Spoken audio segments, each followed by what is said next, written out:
descubrí algo muy raro. ¿Qué, Lilo? Si Stitch pone un dedo en la bocina, se escucha un sonido muy extraño. A ver.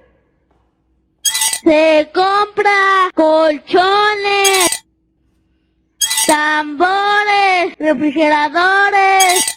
Vaya, es un ser bastante extraño. Yo tampoco entiendo por qué pasa eso. Ni yo tampoco lo sé, pero se compran colchones. Stitch, no sé de dónde eres, pero me pareces muy raro.